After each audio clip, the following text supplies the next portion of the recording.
En nuestro último mensaje estudiamos en cuanto a la iglesia de Éfeso, la primera iglesia que se menciona en Apocalipsis el capítulo 2 y los versículos 1 hasta el versículo 7. Nos dimos cuenta que esta iglesia fue la apostólica. Cubre desde el día del Pentecostés en el año 31 de la era cristiana hasta aproximadamente el año 100, cuando termina el primer siglo de la historia de la iglesia cristiana. Como hemos visto, la iglesia creció fenomenalmente porque la iglesia trabajó muy duro para ganar a los conversos de las religiones paganas. Y la iglesia se extendió como un incendio en California. Se extendió muchísimo. Mucha gente abandonó el paganismo y se unió a la iglesia cristiana. Esto no alegró a Satanás y por lo tanto entramos en una segunda etapa de la iglesia de Esmirna, la segunda iglesia de Apocalipsis, el capítulo 2. Pero antes de hablar de Esmirna queremos tener una oración. Oremos. Padre Celestial, hemos estudiado en cuanto a la primera iglesia, la iglesia deseable, la iglesia apostólica. Te ruego, Señor, que al estudiar en cuanto a la segunda iglesia, la iglesia de Esmirna, que tu Santo Espíritu nos enseñe las lecciones que sean útiles para nuestro diario caminar con el Señor.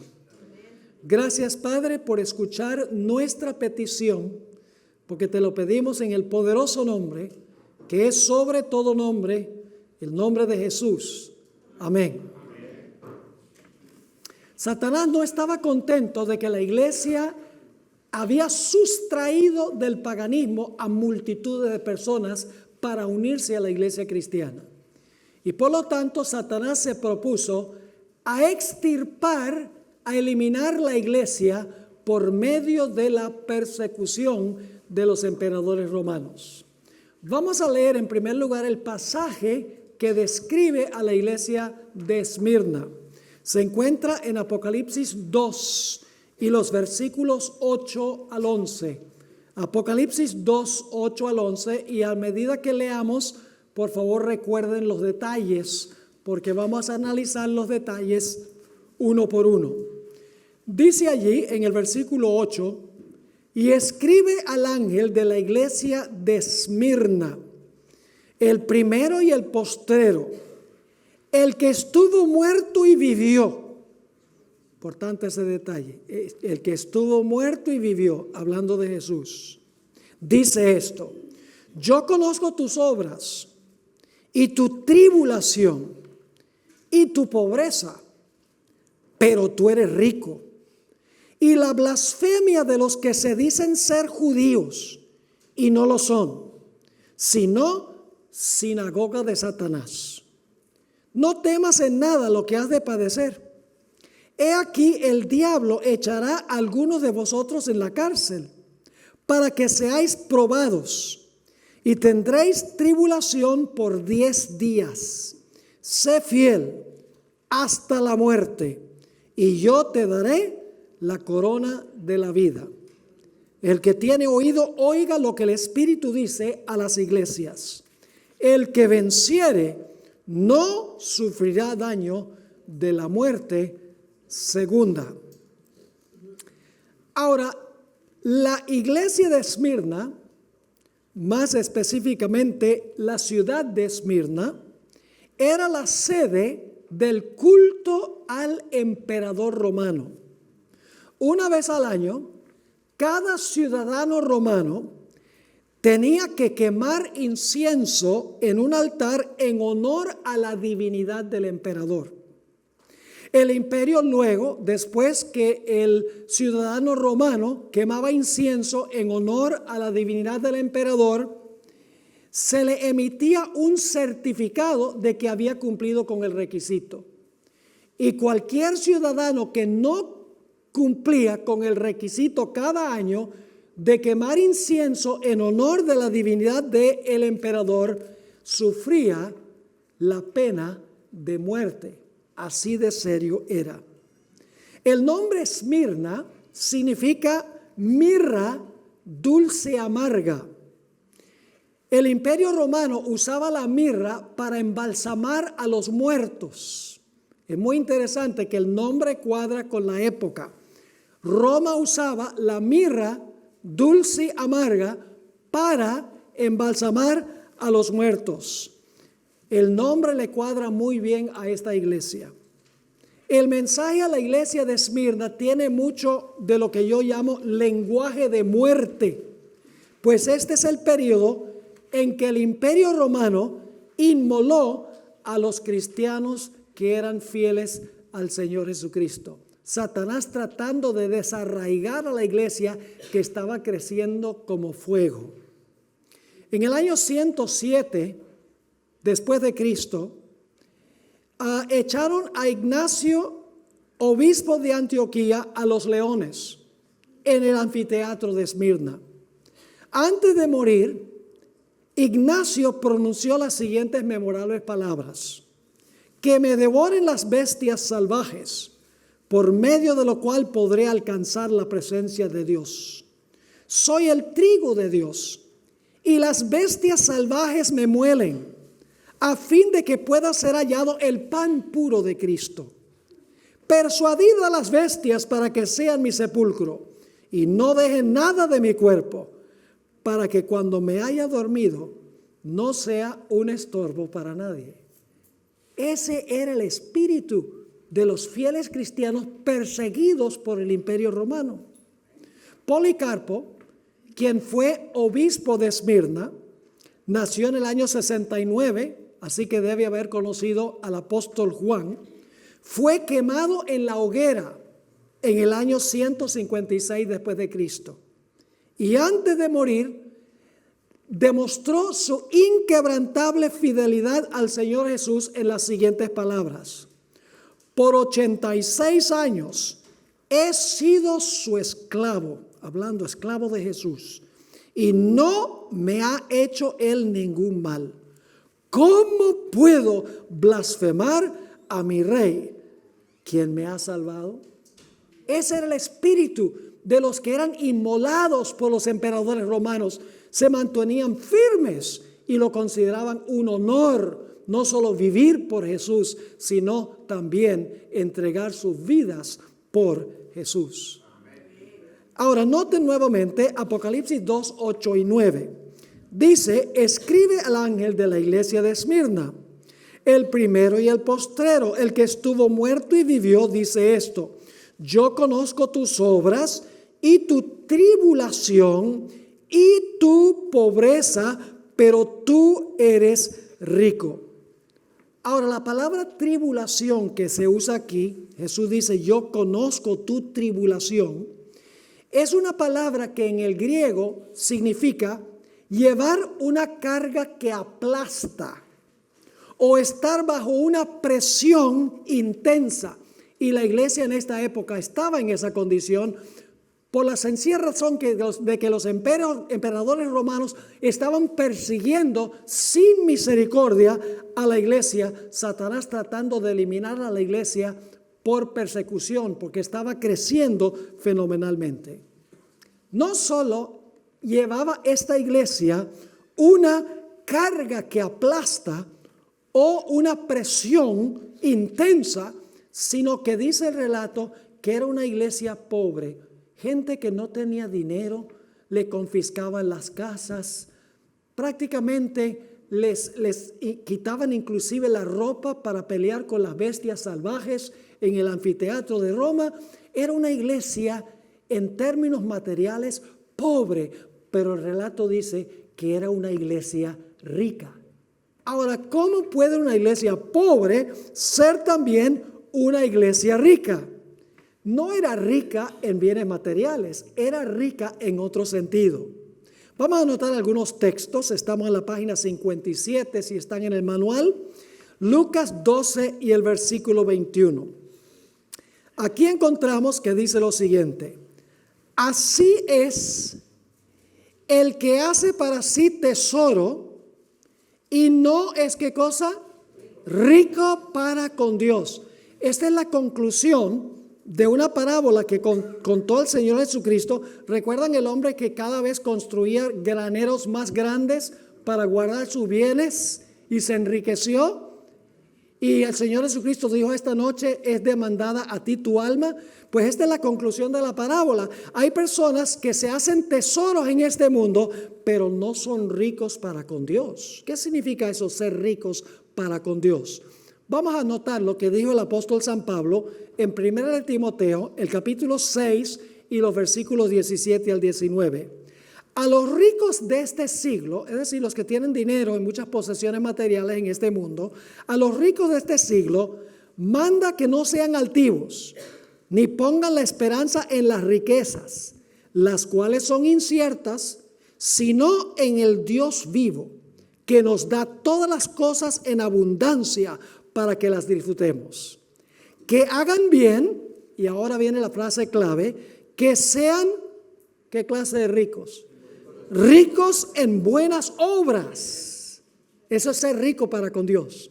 No tener muchos bienes materiales, ricos para con Dios. Dice: ricos en obras, dadivosos, generosos, atesorando para sí buen fundamento para lo porvenir, que echen mano de la vida eterna. Es decir, los que son ricos en obras echan manos de la vida eterna. Santiago también describió lo que significa ser pobre, pero al mismo tiempo rico. Santiago 2 y el versículo 5 y 6. Aquí Santiago escribió: hermanos míos amados, oíd, no ha elegido Dios a los pobres de este mundo para que sean ricos ¿cómo? Ricos en fe y herederos del reino que ha prometido a los que le aman. Pero vosotros habéis afrentado al pobre. No os oprimen los ricos y no son ellos los mismos que os arrastran a los tribunales. Así que el apóstol Pablo está hablando a los pobres de este mundo, pero que son ricos ¿en qué?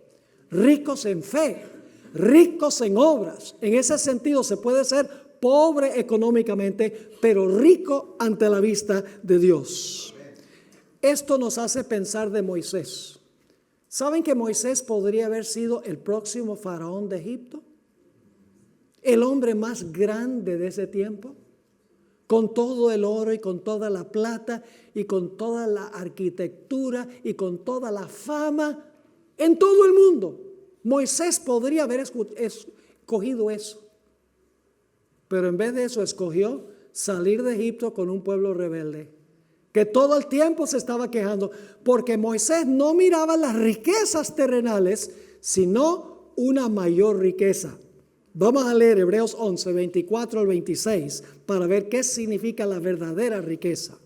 Dice: por la fe Moisés, hecho ya grande, rehusó llamarse hijo de la hija de Faraón, escogiendo antes ser maltratado con el pueblo de Dios, que gozar de los deleites temporales del pecado, teniendo por mayores ¿qué?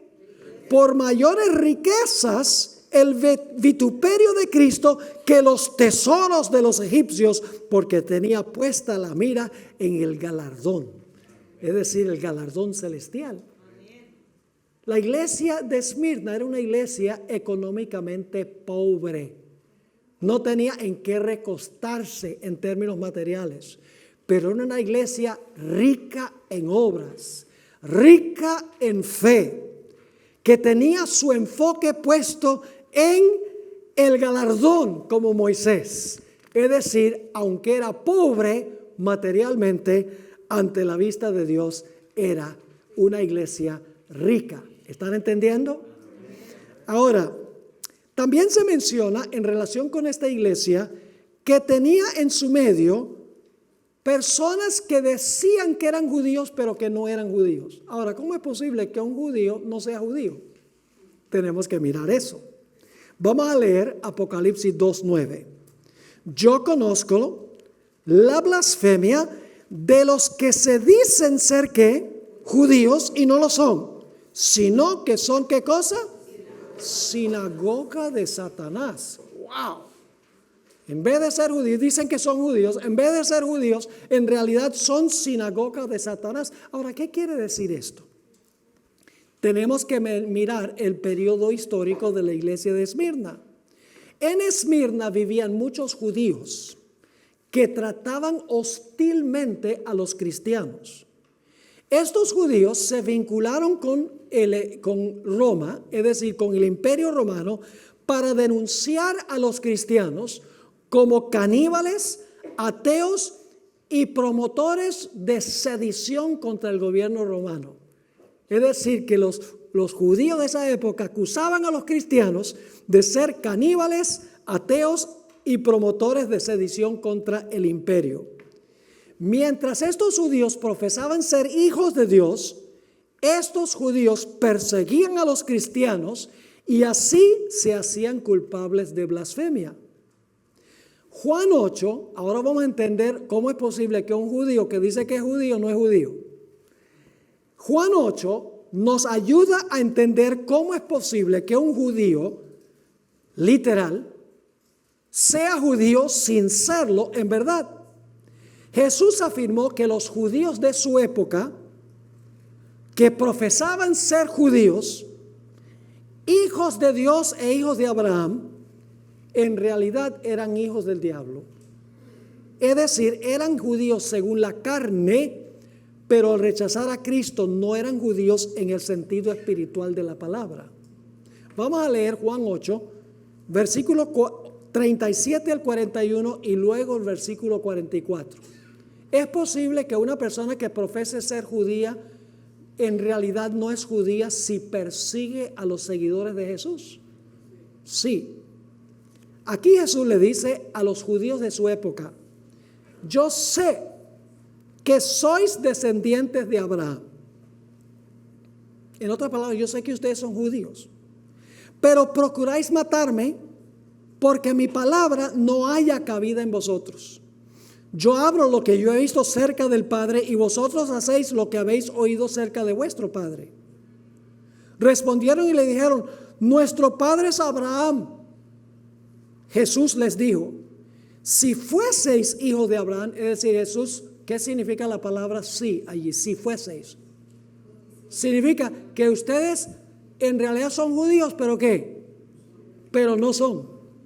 Dice: si fueseis hijos de Abraham, las obras de Abraham haríais. Pero ahora procuráis ¿qué? Matarme a mí, hombre que os he hablado la verdad, la cual he oído de Dios. No hizo esto Abraham. Es decir, ustedes quieren matarme, pero Abraham me amó. Entonces, ¿cómo ustedes dicen que son hijos de Abraham? Sigue diciendo, versículo 41. Vosotros hacéis las obras de vuestro padre. Entonces le dijeron: nosotros no somos nacidos de fornicación, un padre tenemos que es Dios. Y luego Jesús pronuncia estas palabras en el versículo 44: vosotros sois de vuestro padre el diablo. Jesús está diciendo: ustedes son hijos de Abraham. Sí, físicamente sí, pero espiritualmente ustedes no son hijos de Abraham porque ustedes quieren matarme a mí. Y Abraham no hubiera hecho eso porque Abraham me amó. Abraham me amó. Y ustedes dicen que son hijos de Abraham y ustedes me odian. ¿Están entendiendo lo que estoy diciendo? Lo mismo en la iglesia de Esmirna. Los judíos decían: nosotros somos hijos de Abraham, somos hijos de Dios, pero querían matar a los cristianos. Por lo tanto, aunque físicamente eran judíos, en sentido espiritual. Sigue diciendo aquí Jesús: vosotros sois de vuestro padre el diablo, y los deseos de vuestro padre queréis hacer. Él ha sido homicida desde el principio y no ha permanecido en la verdad, porque no hay verdad en él. Cuando habla mentira, de suyo habla, porque es mentiroso y padre de mentira. Los judíos literales, descendientes literales de Abraham durante este periodo de la iglesia de Esmirna, profesaban ser judíos, pero al unirse con el imperio romano para perseguir a los cristianos, que eran judíos espirituales, demostraban que no eran en verdad judíos. Según el apóstol Pablo, un cristiano que ha aceptado a Cristo como Salvador personal es un judío en verdad. Por el otro lado, un judío literal que rechaza a Cristo no es judío en verdad. Antes de que Saulo de Tarso se convirtiera, él era un judío literal, ¿sí o no? Saulo era un judío, sí, de la tribu de Benjamín. circuncidado al 8º día, según la ley, irreprensible. Era un judío, literalmente hablando. Pero ¿qué hacía? Perseguía a Cristo a través de las personas que habían aceptado a Jesús. Pero después de su conversión, el que era judío literal, pero no lo era espiritualmente, porque perseguía a los seguidores de Jesús, ahora llegó a ser un judío espiritual de verdad. Al igual que Saulo, antes de su conversión, los judíos de la época de Esmirna perseguían a los cristianos y al hacerlo perseguían a Cristo. En Romanos 2, 28 y 29, el apóstol Pablo define lo que es un judío, un verdadero judío. Pues no es judío el que lo es exteriormente, ni es la circuncisión la que se hace exteriormente en la carne. ¿Qué era lo que distinguía a un judío? ¿Qué era qué cosa? Circuncidado. Pero Pablo dice, el hecho de que tú hayas sido circuncidado, eso no hace que tú seas un judío. Entonces, ¿quién es un judío? Sigue diciendo, sino que es judío el que lo es en lo interior. Y la circuncisión es la del corazón, en espíritu, no en letra, la alabanza del cual no viene de los hombres, sino de Dios. Así que, ¿por qué se menciona aquí en la iglesia de Esmirna un grupo que se decían ser judíos pero que no lo eran? Eran judíos literales que, unidos con los romanos, querían matar a los cristianos. Eran judíos, pero espiritualmente no lo eran, porque rechazaron a Cristo Jesús y perseguían a los cristianos. Ahora, también se menciona aquí, en relación con la iglesia de Esmirna, la sinagoga de Satanás. Ahí estaba en la iglesia de Esmirna los de la sinagoga de Satanás. Vuelvo a leer otra vez el capítulo 2 y el versículo 9. Yo conozco tus obras, la blasfemia de los que se dicen ser judíos y no lo son, sino que son, ¿qué cosa? Sinagoga de Satanás. Es decir, los que decían ser judíos y no eran sinagoga de Satanás. ¿Qué significa eso? Les leo una cita que se encuentra en el libro Christian Experience and Teaching, escrito por Elena White, página 207, sobre lo que significa la sinagoga de Satanás. Satanás tiene una gran confederación, su iglesia. ¿Satanás también tiene su iglesia? Oh, sí. Satanás tiene una gran confederación, su iglesia. Cristo se refiere a ellos como ¿qué cosa? Como la sinagoga de Satanás, pues sus miembros son hijos de ¿qué? Del pecado. ¿Y qué es pecado? ¿Qué es pecado? Transgresión de la ley. Sigue escribiendo. Los miembros de la iglesia de Satanás han obrado constantemente para hacer ¿qué cosa? Para echar a un lado la ley de Dios y confundir la distinción entre el bien y el mal. ¿Qué caracteriza la sinagoga de Satanás? Echan a un lado ¿qué cosa? La ley de Dios y confunden la distinción entre el bien y el mal. Satanás está obrando con gran poder en los hijos de la ¿qué? De la desobediencia, con el fin de exaltar la traición y la apostasía como si fueran la verdad y la lealtad. Ahora, fíjense, hay algo muy interesante. Noten esta cita del Conflicto de los Siglos, página 22. El gran pecado de los judíos consistió en que rechazaron ¿a quién? A Cristo.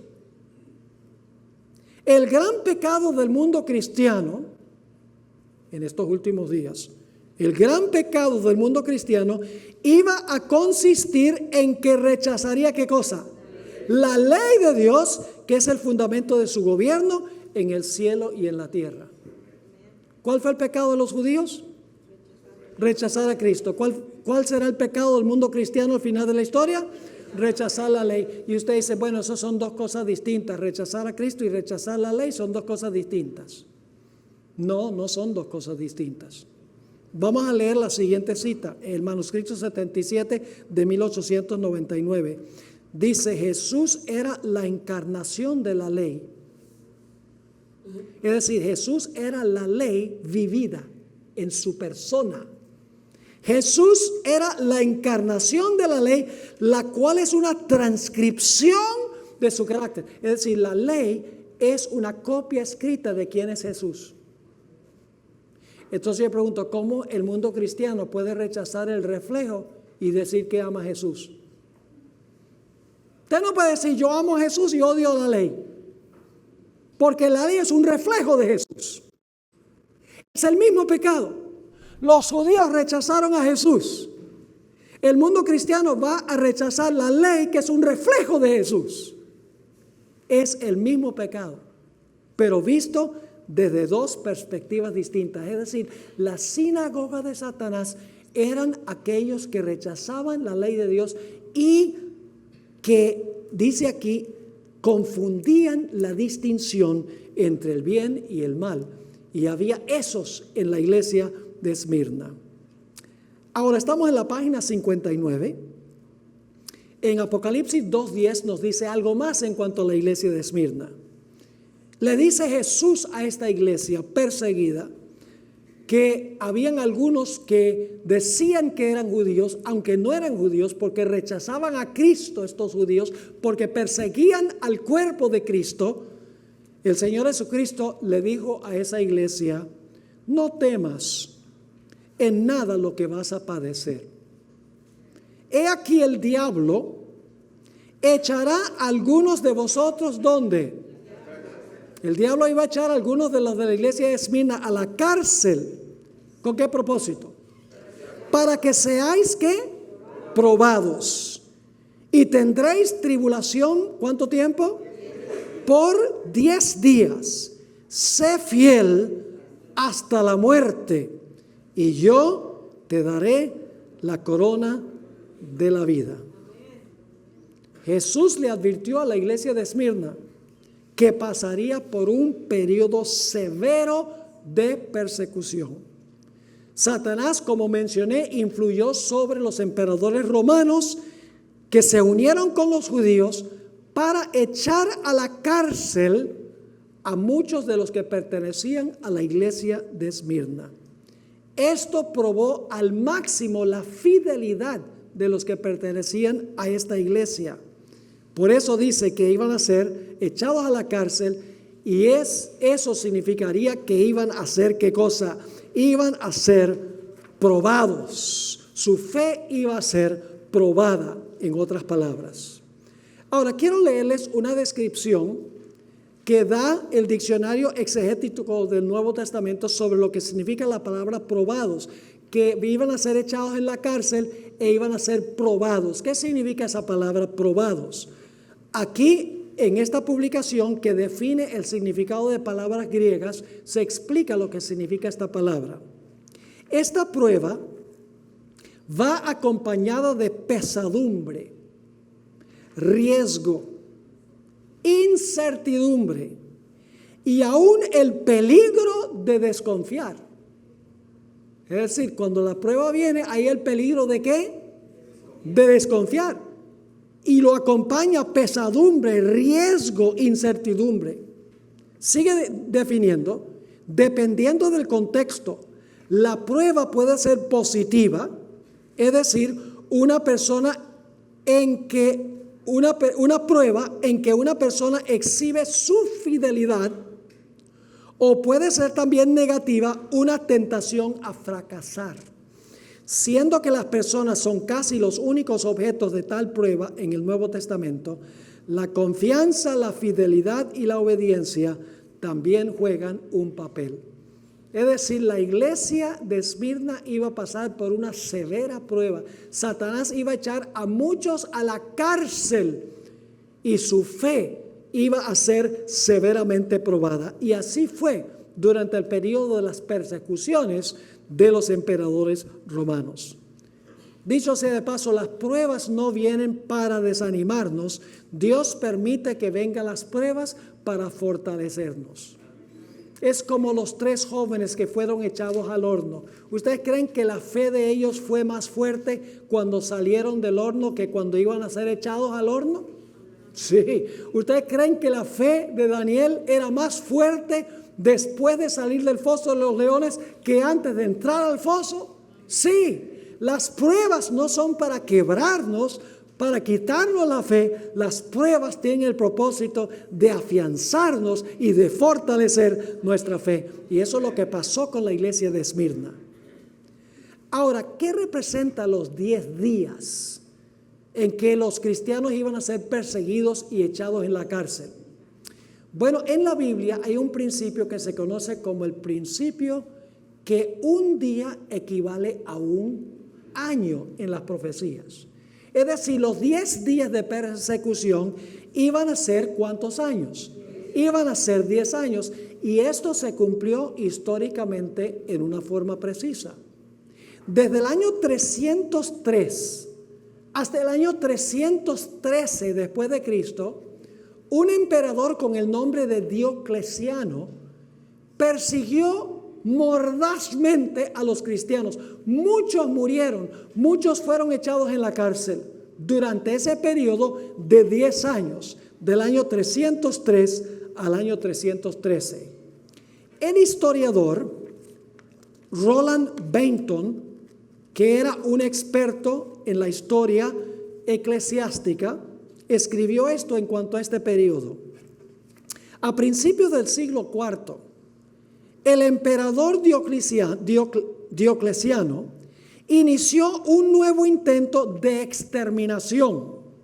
La persecución contra los cristianos comenzó en el año 303 con el edicto que exigía que se destruyesen todos los templos y que se quemaran públicamente todos los ejemplares de las Escrituras. Los cristianos perdieron su estatus civil y la protección que les ofrecían las leyes. Luego se emitió un edicto contra los oficiales de la iglesia, es decir, los líderes de la iglesia. Un tercer edicto invitó a los cristianos a arrepentirse, pero un cuarto decretó la muerte de todos los cristianos. La lista de los mártires aumentó tanto que no alcanzaban los días del año para conmemorar la muerte de cada uno. Esa es una descripción de la persecución mordaz contra la iglesia de Esmirna durante el año 100 hasta el año 313 de la era cristiana. Este periodo de persecución finalmente terminó en el año 313, cuando Constantino el Grande, del cual hablaremos mucho en nuestro próximo tema en relación con la iglesia de Pérgamo, cuando Constantino firmó un edicto de tolerancia que se conoce como el Edicto de Milán. El historiador Eusebio, quien era amigo personal de Constantino, escribió pocos años después en el Concilio de Nicea, que se celebró en el año 325, que sería solamente 12 años después que terminó este periodo de persecución, describió a los obispos que asistieron allí a ese Concilio de Nicea. Muchos habían pasado por este periodo de persecución. Y en sus escritos él dice que algunos habían sufrido de una forma terrible. Algunos de ellos no podían usar sus manos, que según dice Eusebio, porque se las habían quemado con una plancha ardiente. A otros les faltaban ojos y extremidades que habían sido cortados por el emperador Diocleciano. Según Eusebio, el Concilio de Nicea, 12 años después que terminó ese periodo de persecución, fue una reunión de mártires. ¿Cuál era el propósito de Satanás? El propósito de Satanás era desarraigar a la iglesia por la persecución. Como la iglesia creció tanto cuando se predicó el evangelio durante el periodo de la iglesia de Éfeso, Satanás dice: no me conviene, la gente está abandonando el paganismo y está uniéndose a la iglesia cristiana, estoy perdiendo a mis súbditos, tengo que eliminar a la iglesia, y por lo tanto levantó esta persecución. Ahora vamos a notar en la página 61 que el Señor Jesucristo amonestó a la iglesia de Esmirna. Les dijo, según Apocalipsis 2:10, no temas en nada lo que has de padecer. He aquí el diablo echará a algunos de vosotros en la cárcel para que seáis probados y tendréis tribulación por 10 días y luego viene la promesa. Sé fiel hasta la muerte y yo te daré, ¿qué cosa? La corona de la vida. ¿Notaron ustedes la cantidad de veces que se menciona la muerte en relación con esta iglesia? En el capítulo 2, 8 al 11, Jesús se presenta como el que estuvo muerto y vivió. Además de eso, dice un poco más adelante que la iglesia debía ser fiel hasta la muerte y se le iba a dar la corona de vida. Y más adelante Dios dijo que si se permanecían fieles, no sufrirían la muerte segunda. Y el nombre de la iglesia es mirra agridulce, que se usaba para embalsamar a los muertos. Es decir, esta es una iglesia perseguida donde los cristianos están muriendo a diestra y a siniestra. Ahora, ¿qué significa la corona de la vida? ¿Qué es la corona de la vida que Dios le prometió a los fieles en Esmirna? Que si eran fieles hasta la muerte, que no se preocuparan, iban a recibir la corona de la vida. Nos dice en Santiago 1 y el versículo 12, y la palabra que se usa aquí es Stefanos. Generalmente esta palabra Stefanos, de donde viene mi nombre Esteban, dicho sea de paso, mi nombre significa corona. Y también me llamo Esteban Pablo. Pablo significa pequeño. Mis padres me dieron el nombre del mártir y del martirizador en una sola persona. Porque querían que yo fuera como Pablo y que también fuera como Esteban, que es un poco difícil hacer eso porque esos eran dos pilares de la iglesia cristiana. Pero mis padres querían que yo copiara el ejemplo de ellos. La palabra Stefanos, que es la corona que se le daba al vencedor en los Juegos Olímpicos en esa época. Santiago 1:12. Bienaventurado el varón que soporta la tentación. ¿Ve? Cuando viene la prueba, bienaventurado que soporta la tentación. Porque cuando haya resistido, ¿qué cosa? La misma palabra. La prueba, ¿qué va a pasar? Recibirá la corona de vida que Dios ha prometido a los que le aman. ¿Qué recibirán aquellas personas que resistan la prueba? La corona de la vida. Noten 1 Pedro 5 y el versículo 4. Aquí está escribiendo el apóstol Pedro mucho tiempo después del Pentecostés. Ya estaba a punto Pedro de morir. Y en su libro, en 1 Pedro 5:4, dijo: cuando aparezca el príncipe de los pastores, que es Jesús, vosotros recibiréis, ¿qué cosa? La corona incorruptible de gloria. El apóstol Pablo, quien fue martirizado en el año 63 por Nerón, en realidad fue decapitado, el apóstol Pablo. Antes de morir, escribió las palabras en 2 Timoteo 4, 6 al 8. Nuevamente menciona la corona. Dice allí el apóstol Pablo: porque yo ya estoy para ser sacrificado y el tiempo de mi partida está cercano. He peleado la buena batalla, he acabado la carrera, he guardado la fe. Por lo demás me está guardada, ¿qué cosa? La corona de justicia, la cual me dará ¿quién? El Señor, juez justo en aquel día, y no solo a mí, sino también a todos los que aman su venida. Qué linda promesa le dio Dios a la iglesia de Esmirna. Sé fiel hasta la muerte y yo te daré la corona de la vida. Todos los mártires murieron victoriosos. Noten esta siguiente cita en Patriarcas y Profetas, página 55. Saben que mientras más Satanás persiguió a la iglesia, más creció la iglesia. Dice la sierva del Señor: siempre que por la fe en el Cordero de Dios un alma renuncia a servir al pecado, se enciende la ira de Satanás. La vida santa de Abel desmentía el aserto de Satanás de que es imposible para el hombre guardar la ley de Dios. Cuando Caín, movido por el espíritu malo, vio que no podía dominar a Abel, se enfureció tanto que le quitó la vida. Y donde quiera haya quienes se levanten para vindicar la justicia de la ley de Dios, el mismo espíritu se manifestará contra ellos. Es el espíritu que a través de las edades ha levantado la estaca y encendido la hoguera para los discípulos de Cristo. Pero las crueldades perpetradas contra ellos son instigadas por Satanás y su hueste, porque no pueden obligarlos a que se sometan a su dominio. Es la ira de un enemigo vencido. Todo mártir de Jesús murió vencedor. Qué linda cita esta. Si los cristianos hubieran perdido la fe, Satanás los habría vencido. Pero como no se soltaron de su fe, Satanás perdió y los mártires triunfaron. Ahora Jesús le dijo a esta iglesia que si permanecían fieles no solo iban a recibir la corona de vida, sino que no iban a sufrir la muerte segunda. Ahora, ¿qué es la muerte segunda? Todo ser humano, menos los que estarán vivos cuando Jesús venga, sufrirá lo que es la primera muerte. Es decir, cuando una persona deja de respirar, esa es su primera muerte. Pero la Biblia nos dice que de esa muerte habrá una resurrección.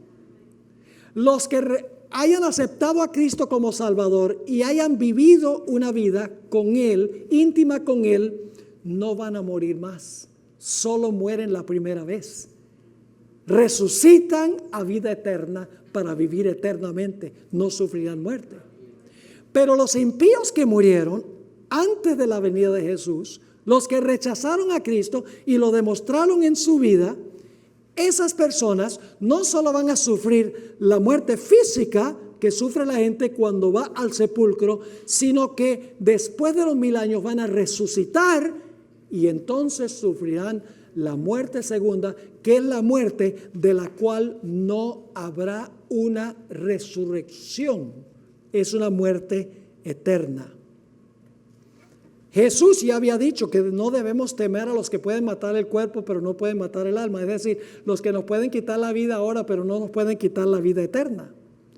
En Apocalipsis 26, hablando de los justos, dice: bienaventurado y santo el que tiene parte en la primera resurrección. Son los que sufrieron la primera muerte. La segunda muerte no tiene potestad sobre estos, sino que serán sacerdotes de Dios y de Cristo y reinarán con Él 1000 años. En Apocalipsis 20, 13 al 15, nuevamente habla de la muerte segunda. Dice: el mar entregó los muertos que había en él, y la muerte y el Hades entregaron los muertos que había en ellos, y fueron juzgados cada uno según sus obras. La muerte y el Hades fueron lanzados al lago de fuego. Esta es la muerte segunda. Y el que no se halló escrito en el libro de la vida fue lanzado ¿dónde? Al lago de fuego. ¿Quiénes son los que sufren la muerte segunda? No los justos, los impíos. Apocalipsis 21:8 vuelve a repetir el asunto de la muerte segunda. Pero los cobardes e incrédulos, los abominables y homicidas, los fornicarios y los hechiceros, los idólatras y todos los mentirosos tendrán su parte en el lago que arde con fuego y azufre, que es la muerte segunda. Yo pregunto, ¿un cristiano debe tenerle miedo a la muerte? La gente tiene terror. La gente me pregunta: pastor, ¿usted no tiene miedo de montarse en un avión? Y yo le digo: no. ¿Por qué? Porque el avión se puede caer. Digo: sí, el avión se puede caer y ¿qué? Se mata. Sí, ¿y cuál es el problema? ¿Tiene miedo de morir? No. Porque la Biblia dice que los muertos en Cristo resucitarán primero. Para los cristianos la muerte es solamente un momento de silencio, esperando hasta el momento que Cristo venga para resucitarnos. Esa es la esperanza de los mártires en la iglesia de Esmirna. Ellos no tenían ningún problema con morir por Cristo la primera muerte, porque sabían que cuando Cristo venga les va a dar la corona de la vida, la corona imperecedera, y no sufrirían la muerte segunda. No tenemos que temer porque las llaves del sepulcro y la muerte las tiene Jesús. Se las quitó a Satanás cuando Jesús murió y salió del sepulcro. Apocalipsis 1, 17 y 18 lo dice. Cuando le vi, dice Juan, caí como muerto a sus pies. Y él puso su diestra sobre mí, diciéndome, no temas, yo soy el primero y el último. Y el que vivo y estuve muerto. Jesús dice, yo estuve muerto y viví. Y luego dice, mas he aquí que vivo por los siglos de los siglos, amén. Y tengo las llaves de la muerte y del Hades, que vimos que el Hades es el sepulcro. Jesús dice, yo tengo las llaves y voy a abrir el sepulcro para resucitarte si tú permaneces fiel. Ahora, para concluir, quiero leerles un pasaje largo, nuevamente del Espíritu de Profecía, a donde la hermana White sintetiza todo lo que hemos hablado en cuanto a la iglesia de Esmirna.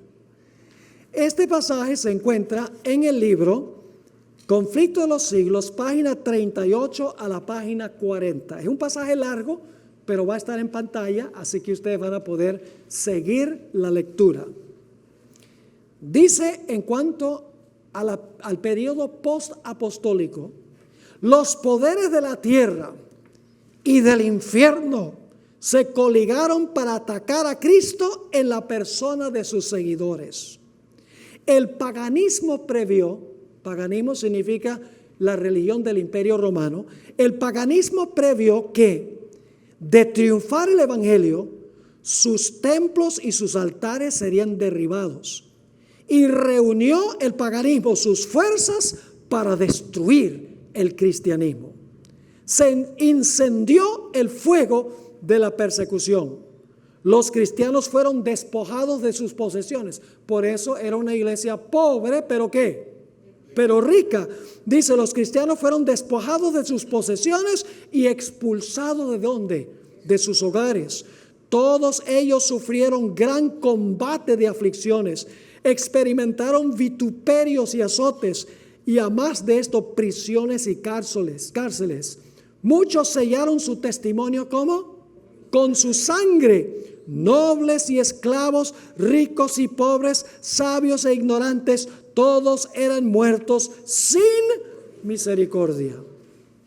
Estas persecuciones, que empezaron bajo el imperio de Nerón, cerca del tiempo del martirio de San Pablo, continuaron con mayor o menor furia por varios siglos.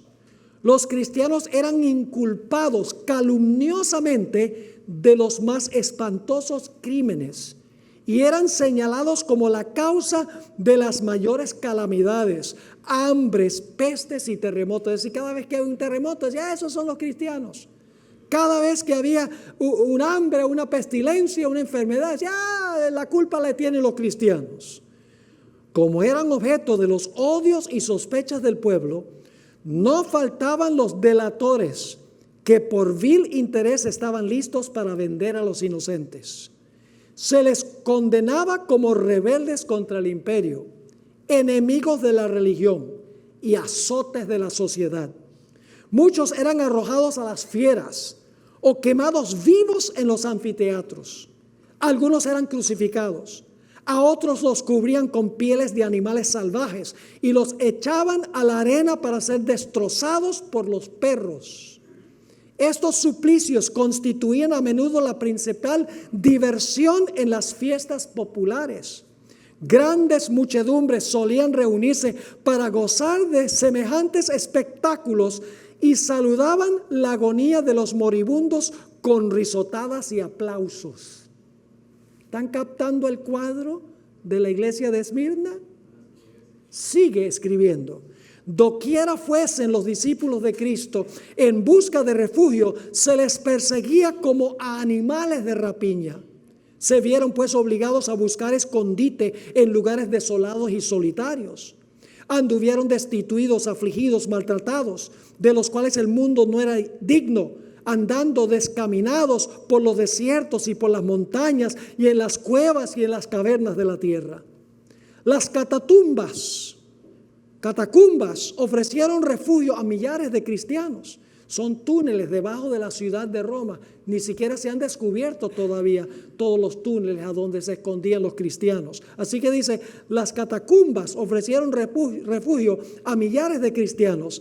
Debajo de los cerros, en las afueras de la ciudad de Roma, se habían cavado a través de la tierra y piedra largas galerías subterráneas cuya oscura e intricada red se extendía leguas más allá de los muros de la ciudad. Mi esposa y yo hemos estado allá en las catacumbas.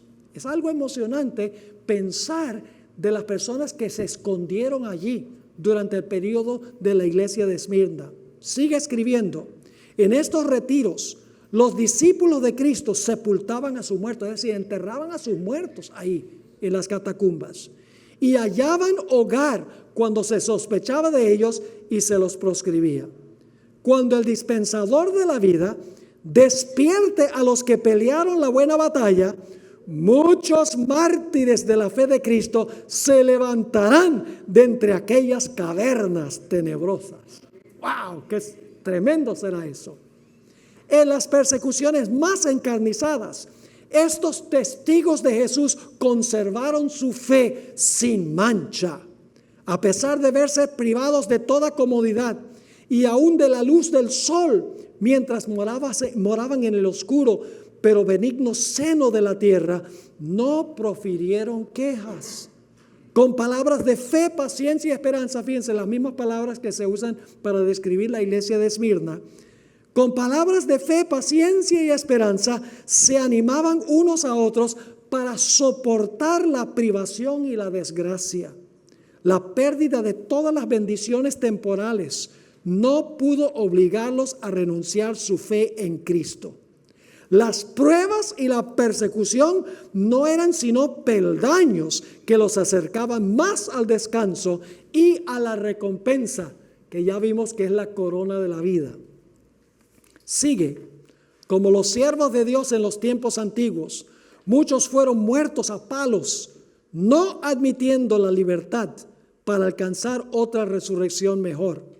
Recordaban que su maestro había dicho que cuando fuesen perseguidos por causa de Cristo, debían regocijarse mucho, pues grande sería su galardón en el cielo, porque así fueron perseguidos los profetas antes que ellos.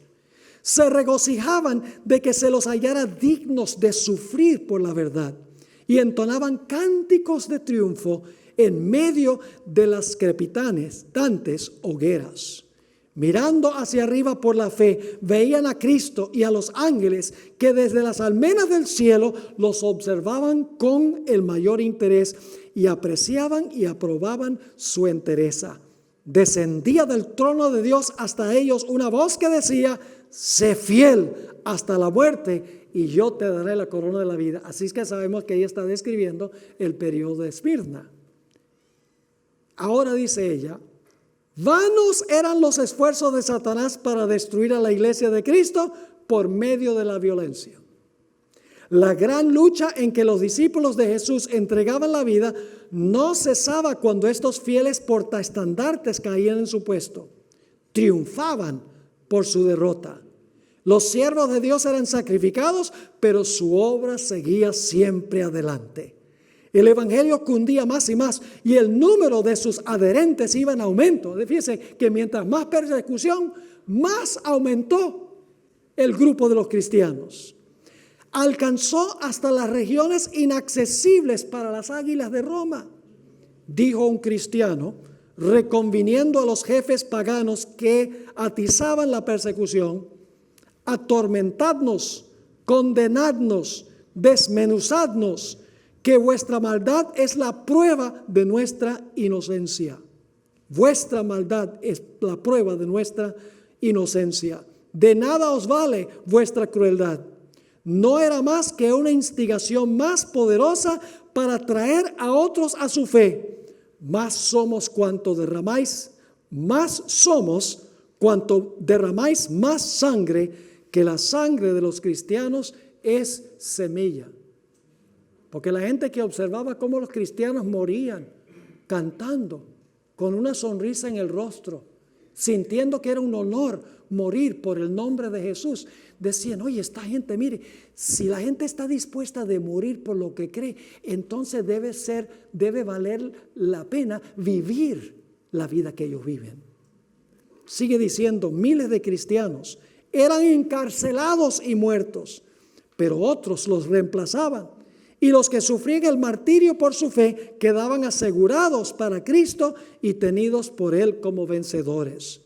Habían peleado la buena batalla y recibirían la corona de gloria cuando Cristo viniese. Los padecimientos unían a los cristianos unos con otros y con su Redentor. El ejemplo que daban en vida y su testimonio al morir eran una constante atestación de la verdad, y donde menos se esperaba, los súbditos de Satanás abandonaban su servicio y se alistaban bajo el estandarte de Cristo. Qué descripción tan fenomenal, ¿verdad que sí? Así que Satanás, como se dice, el tiro le salió por la culata. Él pensaba que podía destruir a la iglesia por la persecución, pero mientras más perseguía, más crecía la iglesia. Así que Satanás dice, bueno, esto no está funcionando. Yo necesito implementar un plan B. Y ahora viene la tercera iglesia, la iglesia de Pérgamo, donde Satanás dice, yo por la persecución no pude eliminar la iglesia creció más. Así que ahora lo que voy a hacer es voy a infiltrar a la iglesia. Voy a llevar a la iglesia a aceptar prácticas paganas, a bajar la guardia, a recibir herejías en su seno. Y de esa manera Dios va a quitar su bendición y su protección de la iglesia, y entonces la fidelidad de la iglesia va a desaparecer. Así fue que cuando se levantó la iglesia de Pérgamo, que vamos a ver en nuestro próximo estudio, es la iglesia de la época de Constantino el Grande. Ahora de repente el imperio que había perseguido a la iglesia cristiana, ahora favorece a la iglesia cristiana. Se une el Estado con la iglesia y entran a la iglesia toda clase de prácticas y ritos paganos que no eran parte del cristianismo. Y ahora, como Satanás no pudo destruir a la iglesia desde afuera por la persecución, Satanás procura destruir a la iglesia desde adentro, introduciendo en la iglesia la apostasía. Toda clase de ritos y ceremonias que hasta el día de hoy en la iglesia romana se celebran, que no están en la Biblia, que vinieron directamente del paganismo. Ese será el próximo emocionante episodio de nuestro estudio.